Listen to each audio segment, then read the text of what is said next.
महायुती सरकारमध्ये सामाजिक न्याय मंत्री झालेले शिवसेनेचे नेते संजय शिरसाट यांनी मंत्रिपदाची शपथ घेतली। यानंतर संजय शिरसाट हे ऍक्शन मोडमध्ये आल्याचे पाहायला मिळत आहे। संजय शिरसाट छत्रपती संभाजीनगरमध्ये असताना त्यांनी एका महिला अधिकाऱ्याला कॅमेरा समोरच झापले। छत्रपती संभाजीनगरमध्ये मंत्री संजय शिरसाट यांनी आज शासकीय वसतिगृहाला भेट दिली। मागासवर्गीय मुलांच्या शासकीय वसतिगृहाला अचानक भेट देत संजय शिरसाट यांनी शासकीय वसतिगृहाची पाहणी केली। अचानक संजय शिरसाट यांनी मागासवर्गीय मुलांच्या शासकीय वसतिगृहाची पाहणी केल्याने अधिकाऱ्यांची चांगलीच तारांबळ उडाल्याचे पाहायला मिळाले। यानंतर संजय शिरसाट यांनी माध्यमांशी संवाद साधला। जवळपास 1000 बेड असलेले हे हॉस्पिटल म्हणजे वसतिगृह,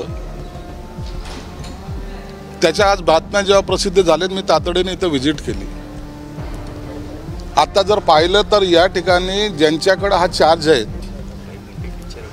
एक मॅडम 2-4 दिवसापासून सुट्टीवर आहे, एक मॅडम आता तिला मी येणार आहे हे माहीत असून सुद्धा आतापर्यंत ती आलेली नाही। आणि मी जे हॉस्टेलचे जर रूम जर पाहिलं तर जनावर सुद्धा तिथे एक दिवस राहील की नाही अशी शंका आहे। अशी अवस्था या सगळ्या हॉस्टेलची दुर्दैव असल्याचे शिरसाट म्हणाले।